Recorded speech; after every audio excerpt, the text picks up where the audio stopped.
Love this podcast? Support this show through the Acast supporter feature. It's up to you how much you give, and there's no regular commitment. Just click the link in the show description to support now. The following podcast is a Vasilis Skarlias production. Hello everyone, I'm Saloni. And I am Vasilis. We run Changemakers, a student-run initiative that aims to empower, educate, and connect Gen Zers interested in entrepreneurship. We interview teenagers with impactful projects and create resources to help you change the world. If they can do it, so can you. On this podcast, we discuss the logistics of creating different types of projects with Gen Zers who have already done it. We will leave our social media and website information in the description.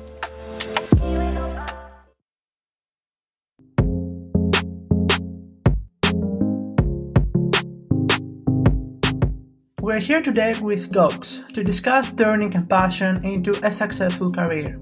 She is a digital artist and a successful YouTuber from Mexico. He already has accumulated over 1.5 million subscribers on YouTube, and in July 2020, he released his self-designed clothing brand called Voice Crack Gang. Hello, it's so nice to have you here. Hello, how are you? Thank you so much for having me. It's an honor to be here. Yeah, thank you. So this brings us to our first question. So tell us a little bit more about your journey with art and design. How did you start and what made you decide to start a YouTube channel? Okay, that's a really cool story, I think. I have liked drawing since I was a little kid. I have always drawn little doodles in my notebooks, in my school books. But it wasn't really professional. It was just like playing, having fun with doodles. And then I started watching art YouTubers on YouTube, a lot of art videos, and I got really inspired. So I opened my Instagram page in July 9th, 2011. Three years ago, I think. Yeah. And I started uploading my drawings, all the drawings I already had and the ones I was making. And I started practicing a lot, making videos, making drawings, not making videos yet. I made videos for YouTube, for Instagram, but not for YouTube yet. And then in December of 2011, I decided to create my YouTube channel. I created the channel Gawx because I've always liked videography and editing since I was a little kid. So I opened my channel to combine my two passions, art and filmmaking. And that channel didn't really succeed because I deleted it 2 months later. And then in March, I opened the YouTube channel again.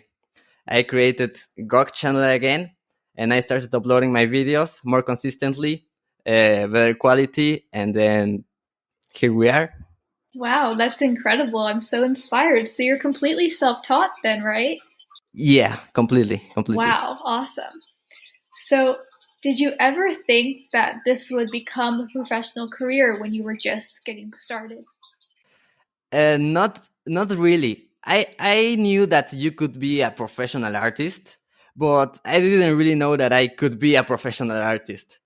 I just did it for fun, and then everything kind of blew up, and I started getting fans, getting subscribers, and then it became my career.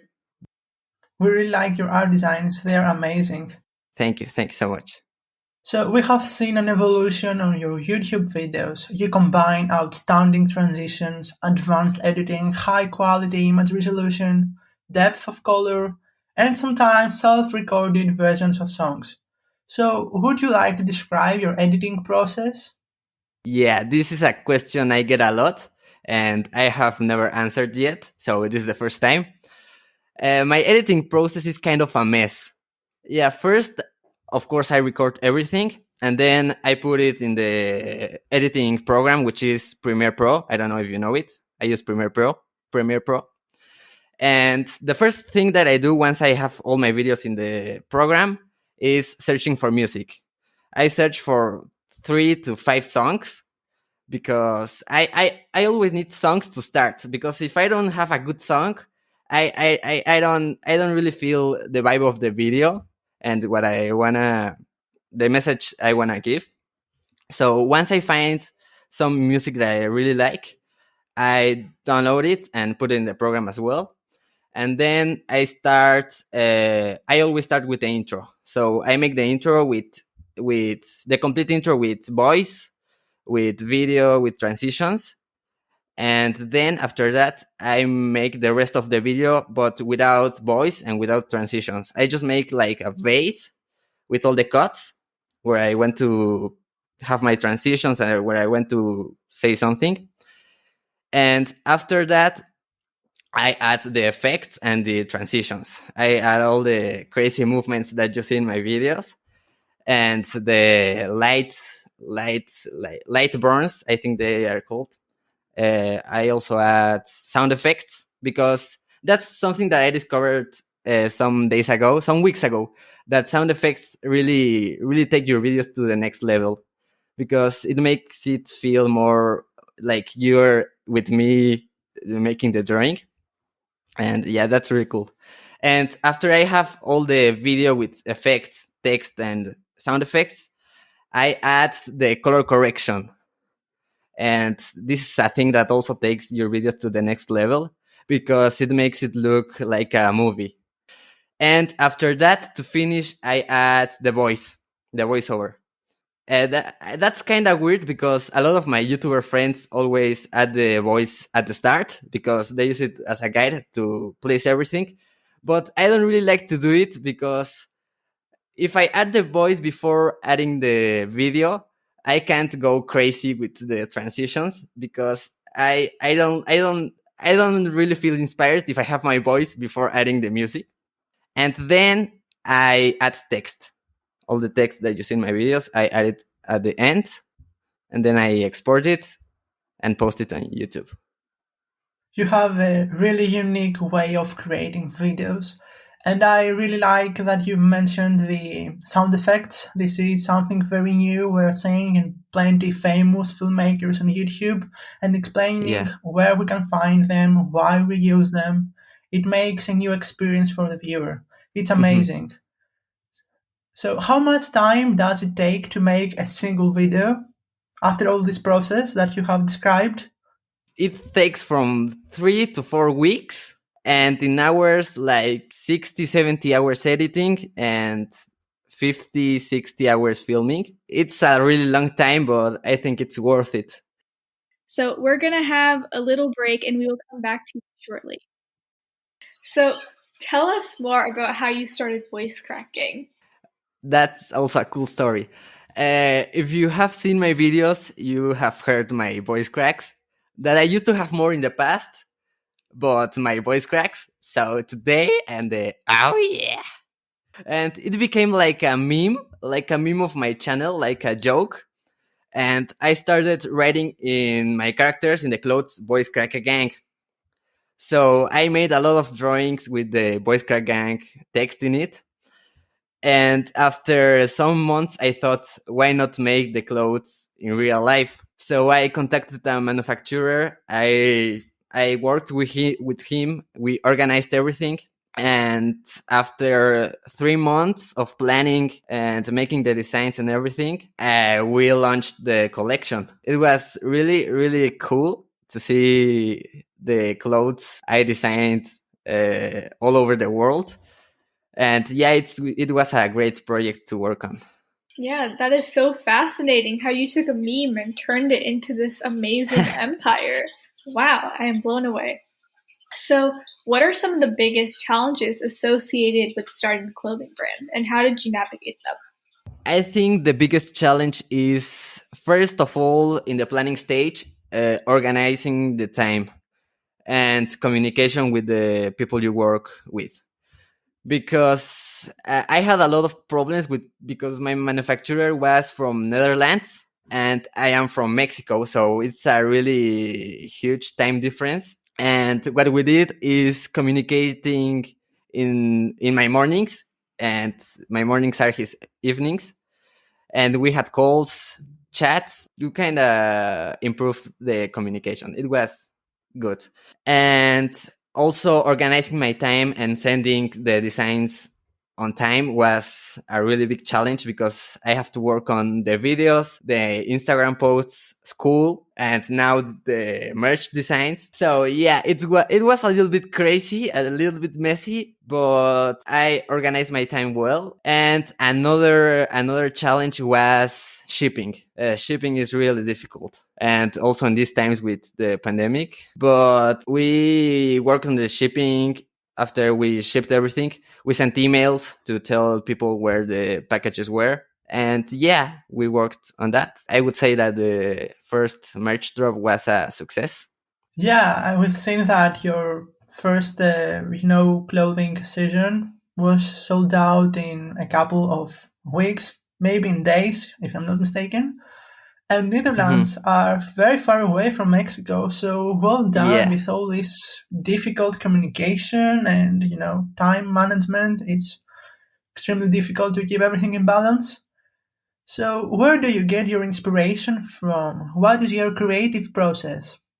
I get my inspiration first for the drawings. I get my inspirations from movies, cartoons, everyday stuff like animals, dogs. I really like to go outside with my dogs and see the stuff, the flowers, and then I put it in my drawings. Like you can see in a lot of my drawings, flowers. Like here, it's a dog. And for my videos, I really, really, really get inspired by watching movies and music videos, but the kind of cool music videos. I have a YouTube playlist with a lot of music videos that I use for reference for color grading and sound design. And yeah, that's where I take my inspiration from. Wow, that's amazing.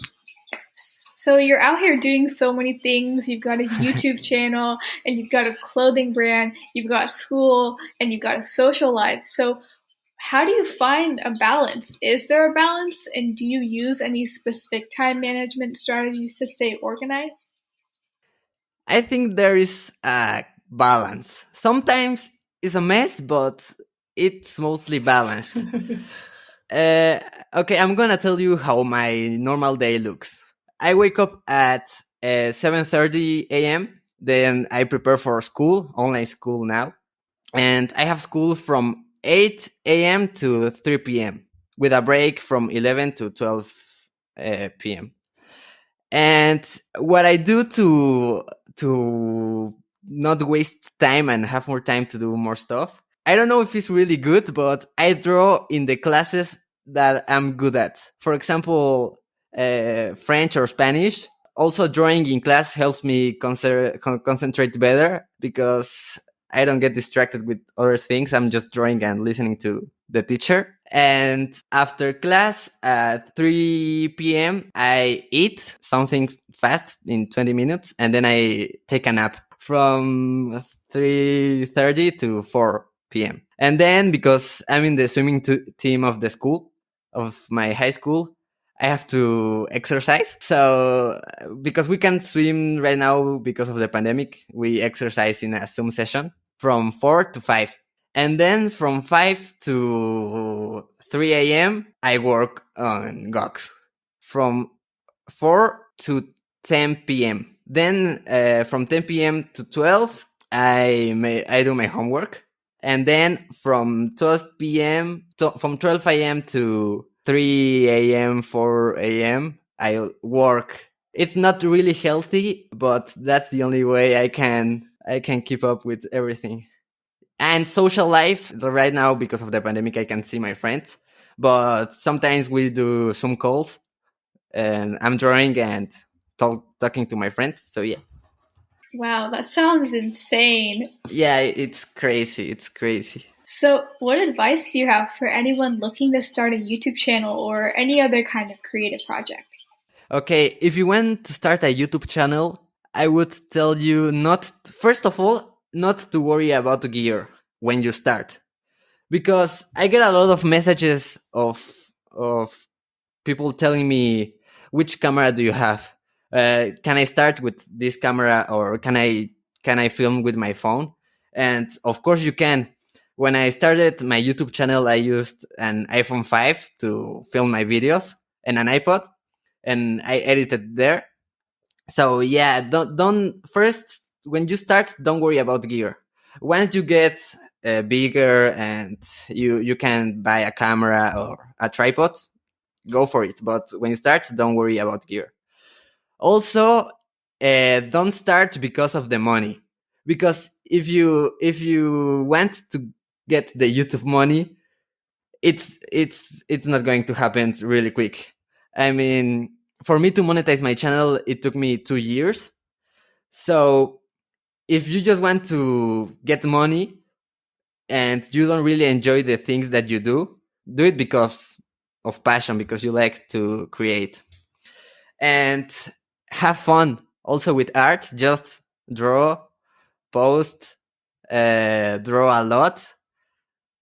Yeah, innovate, create new things.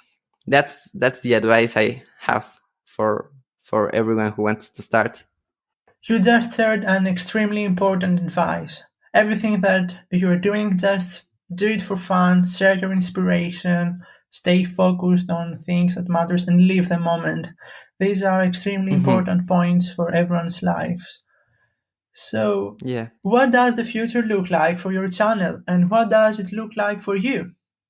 Okay, for my channel, I want to grow my channel, of course, but that's not the main thing. I want to improve my videos, make them better somehow, improve the color grading, the sound design. I also want to make short films, take my videos to the next level and start making short films. I don't really know how I'm going to do it, but it's a plan. Also collaborate with other artists, because that's not something I do very often, and that's something that will be really nice. And for myself, in 10 years, I think I want to have exhibitions all over the world, art exhibitions. I also want to travel the world and make murals. I want to make more murals. I have made one in my backyard, but I want to make bigger ones all over the world. And I also want to grow my business, the voice crack game business. I want to release more clothing drops, to release also art toys, vinyl figurines, and yeah, grow my business, sell more things, meet my fans. I would also like to do that. Right now we can't because of the pandemic, but that's something I would really like to do. Wow, that's incredible. I absolutely cannot wait to see you grow and accomplish all those things. Thanks so much. So this is it for today's episode. We would like to thank Gawx for being here with us today. Thanks so much for having me. As always, we will leave Gawx's social media handles in the description below. If you liked this episode, go and listen to our previous episode with another fellow YouTuber, Max Reisinger. See you next time, and keep changing the world, guys. We hope you guys enjoyed our conversation. We had such a great time. Make sure you leave us a review. You can also follow us on Instagram at changemaker.c to keep up with all of our new content. We also have a Facebook page called ChangemakerZ, but you'll need to look that one, because I honestly don't even know how Facebook works.